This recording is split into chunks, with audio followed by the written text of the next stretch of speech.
Hello everyone, welcome back to School of Physics, Kolkata. The topic that we discuss today is vector. First, we will ask ourselves, why do we need vector? Then, we will discuss vectors in physics. After that, we come to parallel displacement, geometrical method, decomposition of vector. We concentrate then on vector algebra, and finally the test of our understanding will be challenged by numerical problems. We won't be able to finish all these sections in this one video, so lectures on vector will continue in subsequent videos, so keep watching. The first thing that we discuss, what is a vector and why do we need to learn it? The physical quantities which have both magnitude and direction are called vectors. Let us say I wish to go to a hill station, then I would have to know the average temperature of the place so that I can pack my bags for woolen clothes appropriately. To get an idea about the average temperature, only a number is sufficient. Let's say 10 degrees centigrade. Thus, a single number is needed here to know temperature. Hence, temperature here is a scalar quantity. Now let's fly to the hill station and let's say I am at location A on the hill station and I wish to go to C point for a delicious lunch. Now, as I am unfamiliar to the roads up here in hill station, a local person helped me out. He asked me to go 4 km in the east direction to reach the point B. And then from B, a further walk of 3 km in the north direction will take me to my restaurant, that is point C. So it's very important in this case the direction in which I move to reach the destination. After I reach C, I do understand the shortest or the aerial distance of the point C from A is just 5 km, which is somewhat in the northeast direction. Thus, this 5 km in the northeastward direction is actually a displacement vector as it needs specification of distance or the magnitude 5 as well as direction. In physics, we have plenty of usage of vectors like displacement vectors, S. Let me bring into notice that we use an arrow on top of the symbol to denote that it is a vector, as shown here. Another example is a velocity vector represented by V. Other examples are acceleration, A vector, force, F vector, torque, which is represented by the symbol tau vector over here. Then we have angular velocity, omega vector, linear momentum P vector, angular momentum L vector, electric field E vector, magnetic field B vector, and many more. Now let us move on to parallel displacement. Let us say we have two vectors A and B which have same magnitude and direction. By magnitude we mean the length of the vector. Here these two are parallel to each other and have same lengths. Thus we can say A vector is equal to B vector. Let us take another vector C, which is indeed parallel to the other two vectors A vector and B vector, but in the opposite direction depicted by the arrow. In this case, we say C vector is equal to minus A vector, and we can write A vector is equal to B equal to minus C vector. Another example, let us say we have a vector A in northeast direction and another vector B in east direction. I can shift the vector B and make the origin of vector B coinciding with the origin of vector A by moving B without changing its direction. That is, it is always pointing towards east. This does not change any property of the vector. Another example, let us say a person walks from A 3 km to reach point B in the north direction, and from B he walks 4 km to C in east direction. Then what is his displacement? It is the 5 km from A in the direction of C. Now another person from M walks 3 km in north direction to reach O, and again he goes in east direction for 4 km to reach N. Then in this case again displacement is same in the previous case, which is here Mn vector.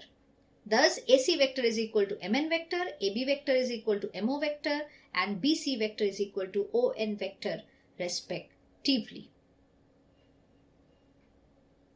Now let's move to the geometrical method. Why do we need this method? Let us go back to another example again. Let us say a person walks from A to B in north direction 10 kilometers.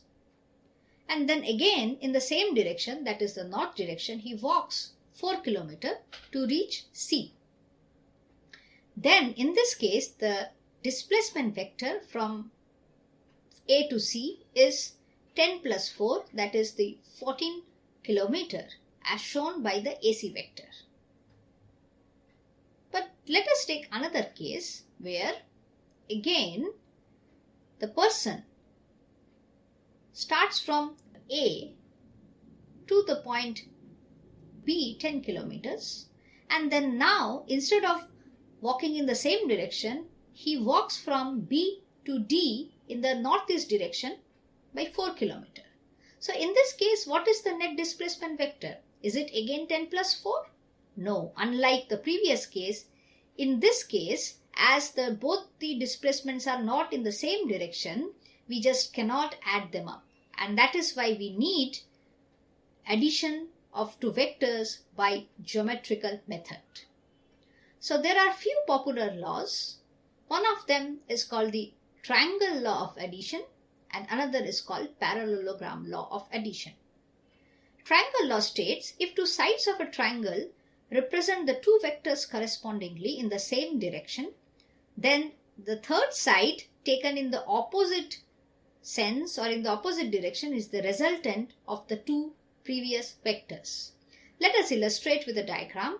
If Mn is the one vector A, No is another vector B taken in the same direction sense, that is tail to head, then the third side of the triangle taken from M to O is the resultant of the two vectors A and B given by A plus B equal to R vector.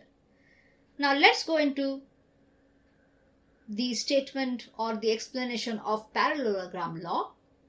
In this case, let us again say that we have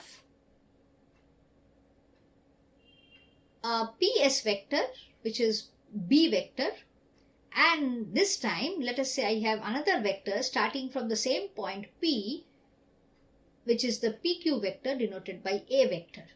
So I can complete the parallelogram PQRS, and in this case the resultant will be given by a vector starting from P to R, that is the common point of the A vector and B vector. So in this case we can write B vector plus A vector is equal to the R vector. Let us just compare this with the triangle law. So as PS is parallel to QR, and we know that if we parallelly shift this, QR is also B vector. Now apply the triangle law to PQR, then we get A vector plus B vector is equal to R vector. So hence we can also say that A plus B vector is equal to B plus A vector. Now let us go into a little bit more details of the triangle law. How can we really obtain the value of the magnitude of the resultant vector and its direction? So in order to do that, we will do a construction. We will extend the side Mn, and then we will drop a perpendicular from O to P. And now in this triangle, we say that angle ONP is angle theta, and in another triangle OMP, angle OMP is phi. Now the magnitude of R is represented by only R, and similarly for magnitude of A and B represented by only A and B. Now using Pythagoras theorem for the triangle ONP and OMP. So first we take off OMP. I can write the hypotenuse MO square is equal to MP square plus PO square. What is MP? MP is MN plus NP. So we split it up and we write MN plus NP whole square. Now MO is the magnitude R, then R square, then substitute MN is as A, then A plus NP whole square plus PO square. Now what do we get? A square plus 2A NP by opening up the bracket. And what is NP square plus OP square? NP square plus PO square from the another triangle ONP is just equal to NO square, that means B square. Also the trigonometric ratios, cos theta is NP by NO. So NO is B, I can write NP is equal to B cos theta. Substituting these values, we will get R square is equal to A square plus 2AB cos theta plus B square.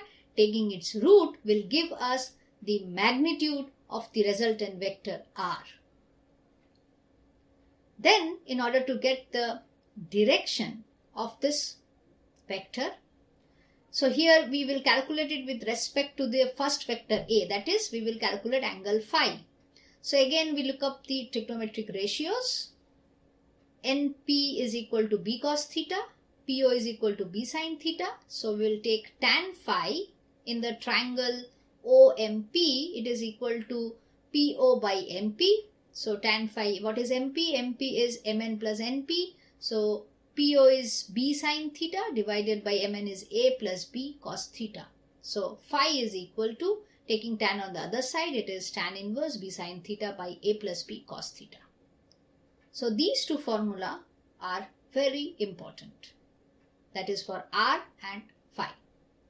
Now let's discuss scalar multiplication. Let's say we have a vector A. If we multiply by 2, then it gives the vector whose length or magnitude is double of the previous one in the same direction. So it is 2A vector. Now let's have a B vector and we multiply it by -1. Then we get a vector which is parallel and but in the opposite sense, that is -B vector. So in general, if I multiply a vector A by n, which is a scalar or a number, we get NA vector. Now what about vector subtraction? Now again we will consider two vectors, A vector and B vector. And in this case, now we want to know what is A minus B vector. So we can just rewrite this A minus B vector as, what is a minus B vector? It is A plus of minus B vector. So A minus B is equal to A plus minus B. Now we know how to add two vectors. In this case, one of them is A and another one is minus B. So we draw minus B vector, which is the same as OM but in opposite direction, and we make the origin common at O. Then using the parallelogram law, we finish the parallelogram OPQN, and then we know that the common resultant OQ will be the resultant vector R. Thanks everyone for being with us. We will come up with more videos on vectors and other topics. You can follow us on FB page and subscribe the YouTube channel for further notification. Thanks a lot.